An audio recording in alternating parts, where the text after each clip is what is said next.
السلام عليكم يا استاذ محمد. ده الكارت اهو نفيديا كوادرو بي 4000. عندنا قطعه واحده 16 جيجا دي دي ار 4 وفي 3 اماكن فاضيه نقدر نزود فيهم. عندنا الباور سبلاي فعلي 925 واط. عندنا ركات الهارد كامله زي ما هي، في راكب فيها 256 اس اس دي.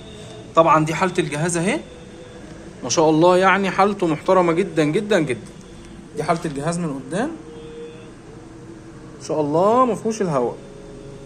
دي حاله الجهاز من ورا، طبعا جاي بمفاتيحه بكل حاجه زي الفل. المواصفات اهي، ده الكارت اهو نفيديا كوادرو بي 4000 ديديكيتد فيديو ميموري 8 جيجا واصل لغايه 16 جيجا. مالناش دعوه بال 16 جيجا دي، احنا اهم حاجه ال 8 جيجا دول. ده كده خلاص الكارت. نشوف البروسيسور والرام. ما شاء الله الجهاز طلقه، يعني ربنا يبارك لك فيه. البروسيسور اهو اي 5 2680 في 4، رامات 16 جيجا دي دي ار 4. وعندنا طبعا الهارد ال 256 الاس اس دي. طبعا جرب الجهاز وقت ما يجي لك يا هندسه، وادينا رايك على القناه بكل صراحه وربنا يبارك لك فيه. السلام عليكم. الكابل لو هتاخد الكابل الديسبلاي بورت هتلاقيني حاطته لك هنا كده مع الفاتوره. السلام عليكم.